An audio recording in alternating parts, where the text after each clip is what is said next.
बूंद बूंद से सागर इन्होंने भरा है और इनके पाप का घड़ा भर चुका है। इसलिए जनता अब रास्ते पे आई है, रोड पे आई है और अब पूरा स्टेट यूनाइट हुआ है। तो डिग्री, डिप्लोमा, सारी एजुकेशन फैसिलिटी लेके, क्वालिफिकेशन लेके भी रास्ते पे है। जो अनपढ़ है उनको क्या समझ आए कि पढ़ाई की कीमत क्या है और पढ़ाई में कितनी जान लगती है। हालत जब ये थी चाय रास्ते पे बेचने की, उनको क्या पता एजुकेशन क्या होता है। अगर इनको एजुकेशन का पता तो ये चाय बेच रहे होते। अभी हमारे एपीजे अब्दुल कलाम थे, गरीब परिवार से थे, लेकिन जनता उनको न्यूज़पेपर बांटने से नहीं, उनके उस हार्डवर्क से जानती है कि उन्होंने वो वहाँ से जर्नी स्टार्ट की थी, मिसाइल मैन बने थे। उनका ड्रीम था लाइफ में कि वो आर्मी में जाए, लेकिन वहाँ से वो रिजेक्ट हो गए थे। फिर उन्होंने उस ड्रीम को छोड़ा नहीं। वो इंडिया के जब प्रेसिडेंट बने तब उनको जाके वो मतलब प्रेसिडेंट जो हमारे इंडिया का होता है वो ऑल ऑफ फ्री डिफेंस का हेड होता है। उन्होंने फिर उस सपने को दोबारा जिया, एयरक्राफ्ट में बैठे उसको उड़ाया उन्होंने।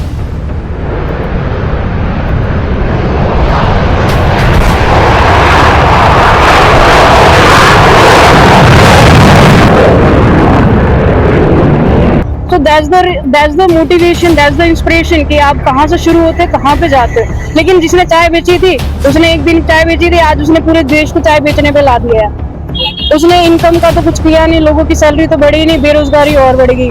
जो कल पहले लोग जो 100 रुपए खा के गुजारा कर सकते थे, आज 100 रुपए का पेट्रोल नहीं मिल रहा है। तो जैसा कि आप देख रहे हैं, हम लोग इस धरना चौक पर मौजूद हैं और यहाँ पर बहुत बच्चियाँ, बहुत स्टूडेंट्स आए हुए हैं और इनका नजरिया जानते हैं इस धरने के बारे में और इस प्रोटेस्ट के बारे में। हम जानते हैं जी। मैडम, नाम बताएं आप अपना। मेरा दिव्या है नाम। तो कहाँ से हैं दिव्या? मैं हैदराबाद से आई हूँ। हैदराबाद में कहाँ से? AUC centre. Very good. कितनी दूर से यहाँ पर धरने चौक में आने के लिए आपको काफी मशक्कत करनी पड़ी होगी, जाहिर सी बात है, वक्त दे रहे हैं, क्यों? हम लोग सपोर्ट में हैं कि जो स्टूडेंट्स के साथ हो रहा है। हम लोग किसी पार्टी, बीजेपी, कांग्रेस या किसी पॉलिटिशियन के सपोर्ट में, हम यूथ के सपोर्ट में, क्योंकि दिस इज अवर टाइम। जो पहले गलतियां की हमारे बड़ों ने, हमने उनसे सीख ली है कि हक की आवाज के लिए बात करनी पड़ेगी आज और अभी इसी वक्त।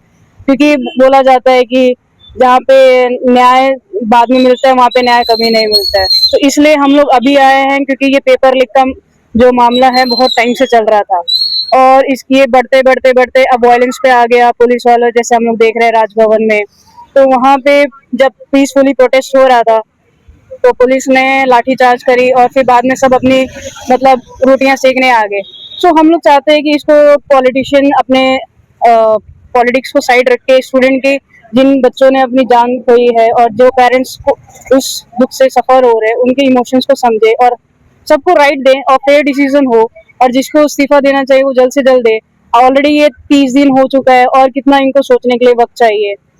इस्तीफा नहीं देने की वजह क्या हो सकती है आपके हिसाब से? जबकि बड़े, मैं इससे पहले भी मेरे जो भी स्टेटमेंट्स है उसमें मैं बोल चुका हूँ कि बड़े से बड़े लीडरों ने हमारे, यानी कि हमारे 1956 में, 1956 में जो है रेल हादसा हुआ था एक मतलब, तो उसमें अपनी अकाउंटेबिलिटी देते हुए उन्होंने इस्तीफा दे दिया। लाल बहादुर शास्त्री जी हमारे जो लीडर हुए हैं। तो आपको क्या लगता है, क्या उन लीडर से बढ़ करके ये अपने आप को समझ रहे हैं क्या? अब बढ़ के हैं या नहीं है वो तो उनकी खुद की सोच है, क्योंकि जनता तो सबकी मालिक है। क्योंकि जनता ने जिसको वो कुर्सी पे बैठा है उसको उतारने का भी दम रखते हैं। बट ये लोग ये चीज भूल गए थे कि इनको जनता ने वहां तक पहुंचाया है। आज ये अपने आप को जनता का बाप समझ के बैठे हैं। इनको लगता है कि इनको कोई हटा नहीं सकता है। और दूसरी बात ये है कि जो अकाउंटेबिलिटी पहले ली गई थी वो अकाउंटेबिलिटी अभी इसलिए नहीं ली जा रही है क्योंकि इनका ईगो बीच में आ रहा है। इन्होंने 2014 में जब इनकी पार्टी आई थी, इन्होंने प्रॉमिसेस किया था कि भाई हम ये करेंगे वो करेंगे। दिल्ली भर का कोई काम नहीं हुआ है और ये बकवास पे बकवास किए जाते हैं कि भाई आज नहीं कल होगा। इनका कल कभी नहीं आता है। शायद इनकी मैयत आ जाएगी लेकिन इनका कल नहीं आएगा। तो देखा जाता है अभी इनका क्या होता है। और रिजाइन का तो मेरे को मेन यही लगता है कि सारी पार्टी क्योंकि अगर वो लोग उसको रिजाइन दे देंगे तो उनको समझ में आएगा कि इनकी गलती थी। इनडायरेक्टली सबको पता चल जाएगी गलती उनकी थी। उनका ईगो इतना बड़ा है कि वो मानना ही नहीं चाहते हैं कि हमारी गलती है। वो दिखाना चाहते हैं कि भाई बस ये एक छोटी सी बात थी, उसको भूल जाना चाहिए। लेकिन आज की जो यूथ है वो हर चीज को याद रखती है, तो इस चीज को नहीं भूलेगी इतनी जल्दी और इसकी अकाउंटेबिलिटी उनसे लेके रहेगी, चाहे वो दे या हमें उनके हलक से निकालना पड़े। तो पेपर लीक का जिस तरीके से मामला चला है और उससे शुरू होते होते दूसरी चीजें और भी सामने आ रही हैं, क्या सिर्फ पेपर लीक का ही मामला है या फिर और दूसरी चीजों के लिए भी स्टूडेंट्स आगे आए हैं? जिस तरीके से देखा जाए, गवर्नमेंट ने वायदा किया था कि हम इतने लाख नौकरियां देंगे, हम इतना 5-5 लाख रुपए आएंगे, या और दूसरी चीजें स्टूडेंट्स के लिए हम ये करेंगे, या जितने कॉलेज स्कूल आपने देखा होगा जिस तरीके से यूपी में बहुत सारे स्कूल बंद हो गए, बहुत सारे कॉलेज जो है वो बंद होने की कगार पर हैं। क्या वो वजह भी साथ में है, ना कि सिर्फ पेपर लीक का मामला है? नहीं, अभी इंडिया जो पूरा यूनाइट हुआ वो सारी जो भी मसले हुए हैं अभी तक सबको लेके हुआ है। ये सिर्फ एक पेपर की बात नहीं है, ये छोटी सी गलती नहीं है। इन्होंने मतलब बोलते हैं ना, बूंद बूंद से सागर इन्होंने भरा है और इनके पाप का घड़ा भर चुका है। इसलिए जनता अब रास्ते पे आई है, रोड पे आई है और अब पूरा स्टेट यूनाइट हुआ है। पहले पेपर लीक तो अभी हुआ है। हम लोग अगर 2 साल से देखें, 2 साल से मणिपुर जल रहा था, वहाँ की यूथ परेशान थी, वहाँ की जनता परेशान थी। और उससे पहले फिर हमने देखा फार्मर प्रोटेस्ट था, फार्मर ने सुसाइड किया। हमारे इंडिया में फार्मर हर साल और सुसाइड करते जा रहे हैं, उनके इश्यूज के ऊपर कोई बात नहीं कर रहा है। कहा जाता है कि भारत में जवान और किसान की जान की कोई मूल्य नहीं है। अब वो हमें दिखा भी कई हद तक। और दूसरी बात ये रही कि जहाँ पे इंफ्रास्ट्रक्चर की बात हुई थी, गवर्नमेंट ने इंफ्रास्ट्रक्चर के नाम पे बनाए तो सही पुल ब्रिज, लेकिन वो अगले दूसरे दिन या तो ढह जाते थे या तो चोरी हो जाते थे। इन्होंने नाम के वास्ते हर एक चीज किया, लेकिन उसका कोई भी ठिकाना नहीं मिला। बाद में इन्होंने बोला कि इंडिया को इकोनॉमिक 3rd पोजीशन पे लाएंगे, लेकिन पता ही नहीं चला। आज तक बेरोजगारी इतनी बढ़ती जा रही है, अनएम्प्लॉयमेंट पहले से ज्यादा हो गया। यूथ डिग्री डिप्लोमा सारी एजुकेशन फैसिलिटी लेके, क्वालिफिकेशन लेके भी रास्ते पे है। जो अनपढ़ है उनको क्या समझ आए कि पढ़ाई की कीमत क्या है और पढ़ाई में कितनी जान लगती है। एक पेरेंट्स अपनी जिंदगी का हाफ अपनी सैलरी, अपनी जमा पूंजी अपने बच्चे की पढ़ाई पे लगाता है, और फिर ये डिग्री के नाम पे उनको देने के लिए फिर कोई जॉब नहीं रहता। ये बोलते हैं कि एक बार लीक हो गया, दूसरी बार कर लीजिए। इनको क्या पता, जो खुद अंगूठा चाप, जिन्होंने खुद रास्ते पे रोड पे चाय, सोचो उनकी हालत जब ये थी चाय रास्ते पे बेचने की, उनको क्या पता एजुकेशन क्या होता है। अगर इनको एजुकेशन का पता होता, ये चाय बेच रहे होते हैं कहीं। अभी हमारे एपीजे अब्दुल कलाम थे, गरीब परिवार से थे, लेकिन जनता उनको न्यूज़पेपर बांटने से नहीं, उनके उस हार्डवर्क से जानती है कि उन्होंने वो वहां से जर्नी स्टार्ट की थी, मिसाइल मैन बने थे। उनका ड्रीम था लाइफ में कि वो आर्मी में जाए, लेकिन वहां से वो रिजेक्ट हो गए थे। फिर उन्होंने उस ड्रीम को छोड़ा नहीं। वो इंडिया के जब प्रेसिडेंट बने, तब उनको जाके वो मतलब प्रेसिडेंट जो हमारे इंडिया का होता है वो ऑल ऑफ 3 डिफेंस का हेड होता है। उन्होंने फिर उस सपने को दोबारा जिया, एयरक्राफ्ट में बैठे उसको उड़ाया उन्होंने। So that's the motivation, that's the inspiration कि आप कहाँ से शुरू होते हैं, कहाँ पे जाते हो।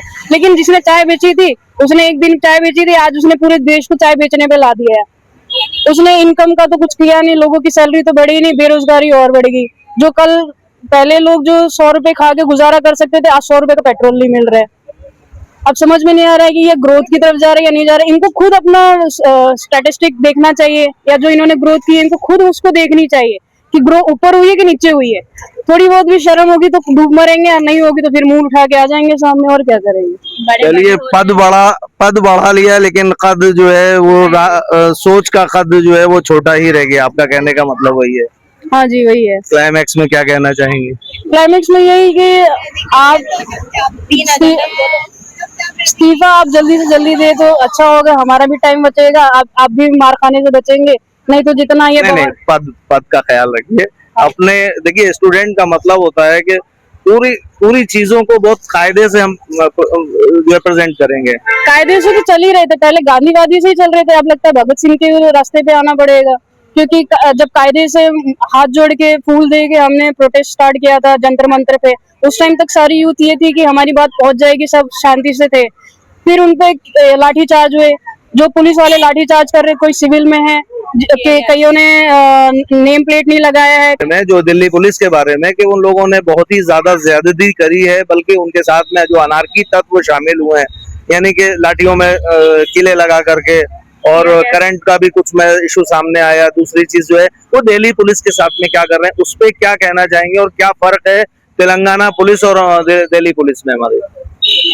देखिए, पुलिस जो है वो अपने दिल से या अपनी खुशी से तो कोई कुछ कर नहीं रही है। मैं ये कह सकती हूँ जो उनके ऊपर बैठे वाले वो थोड़ी इंसानियत रखे, क्योंकि आप उस सर्विस में, या जब आपने उसकी प्लेज ली थी, आपने उस प्लेज में ये कहा था कि आप इस देश की रक्षा और सुरक्षा के लिए है, ना कि आप इस देश के यूथ को या इस देश की जनता को चोट पहुंचाने के लिए। आपके ऊपर हमें समझ में आता है, क्योंकि आप ड्यूटी कर रहे हैं। हमारे पेरेंट्स भी, हमारे फैमिली में भी ऐसे लोग हैं जो गवर्नमेंट सर्विस में है। हम आपकी परेशानियों को समझ, लेकिन इंसानियत दिखाइए, जो रूल के हिसाब से अगर पाँव में मारना है पाँव में मारिए। वार्निंग दीजिए या किसी को हटाने के लिए दूसरे बहुत से तरीके, ऐसा नहीं। फीमेल हेरेसमेंट भी सामने आया है, उन लोगों ने जो है कुछ लोगों ने, हाँ। मैं सबको नहीं कहूंगा, कुछ लोगों ने जो ज्यादती और जो बदतमीजी करी है, सेक्सुअल हेरेसमेंट किया एक तरीके से देखा जाए तो, खासतौर से फीमेल्स के साथ में, तो उस पर क्या कहना चाहेंगे? स्टूडेंट्स में कितना गुस्सा है उस चीज के लिए? बड़ी है कि जब लेडीज, कई लेडीज हैं, कई बच्चे हैं, या जो यूथ है, हाँ, या ये बुजुर्ग हैं, हमारे बुजुर्ग मदर सीनियर है। सिटीजन्स भी सपोर्ट करने के लिए आए हुए हैं, उनका भी ख्याल रखना चाहिए। हाँ, उन सबका ख्याल रखना चाहिए। अगर आपको लग रहा है कि वो बात नहीं मान रहे, आप उनको धक्का दीजिए, वार्निंग दीजिए। आपके पास स्पीकर है, आपके पास कई चीजें ऐसे हैं कि क्योंकि आप यहाँ पे कोई टेररिस्ट ऑपरेशन के लिए नहीं है, आप यहाँ एक प्रोटेस्ट के लिए, वहाँ पे आप प्रोटेस्ट का मतलब होता है पुलिस का कि आप जो वहाँ पे जनता है उसकी सुरक्षा के लिए आप डिप्लॉय होती है, ना कि आप उनको हार्म करने के लिए डिप्लॉय। आप गुंडे नहीं हो, आप एक ऑफिसर हो जिसकी, फिर आप बोलेंगे कल के दिन कि आप पुलिस वालों को इज्जत नहीं देते। आप ऐसा काम करोगे तो कौन आपको इज्जत देगा? क्योंकि हमें नहीं पता आपको किसने ऑर्डर दिया। आप सामने से लाठी मारोगे तो सामने वालों को तो ये दिखेगा कि लाठी आपने मारी है, उसको ये नहीं पता है कि आपको पीछे से लेटर किसका आया था। तो आप इंसानियत बनाए रखिए, क्योंकि अगर पुलिस वहां पे है तो आर्मी भी एक है जो आप तो स्टेट के सुरक्षा के लिए, सेंट्रल के लिए आर्मी है। आर्मी वाले तो कभी नहीं करते। हमने कितने इतने सालों से सुना है कि 30 सालों से, भाई 40 सालों से जम्मू में पत्थरबाजी हो रही थी, JNK में पुलिस आर्मी वालों के ऊपर, लेकिन डिफेंस ने कभी सिविलियन के ऊपर नहीं करा। आप यहाँ वहां तो इससे भी बुरा कंडीशन था, आज भी है। लेकिन आपको समझना चाहिए कि सिचुएशन कैसे डील करनी चाहिए। आप पढ़े लिखे हैं, एजुकेटेड है, आप बाकियों की तरह ऐसा इलेक्ट हो गए या अनपढ़ नहीं है, अंगूठा छाप नहीं है। आपने आपने वो ड्रीम इसलिए लगाया था अपने लाइफ में। आप भी जब स्टूडेंट होंगे, आपने भी यही सोचा होगा कि मैं ये यूनिफॉर्म पहनूंगा तो मैं जनता के लिए पहनूंगा, मैं इस देश की सुरक्षा के लिए पहनूंगा। आज आप उस यूनिफॉर्म को देख के और अपने आप को शीशे में देख के एक बार पूछिए, क्या आपने उस यूनिफॉर्म की गरिमा बनाई रखी है या आपने उस गरिमा को मतलब झंझोड़ दिया है? आपको खुद से सवाल करना चाहिए। ये कोई ऐसा नहीं, अगर आपका जमीर जिंदा होगा तो आपको समझ में आएगा आप क्या कर रहे हैं, और नहीं है तो फिर जिन्होंने ये गलत काम किया उनके ऊपर भी स्ट्रिक्ट एक्शन हो।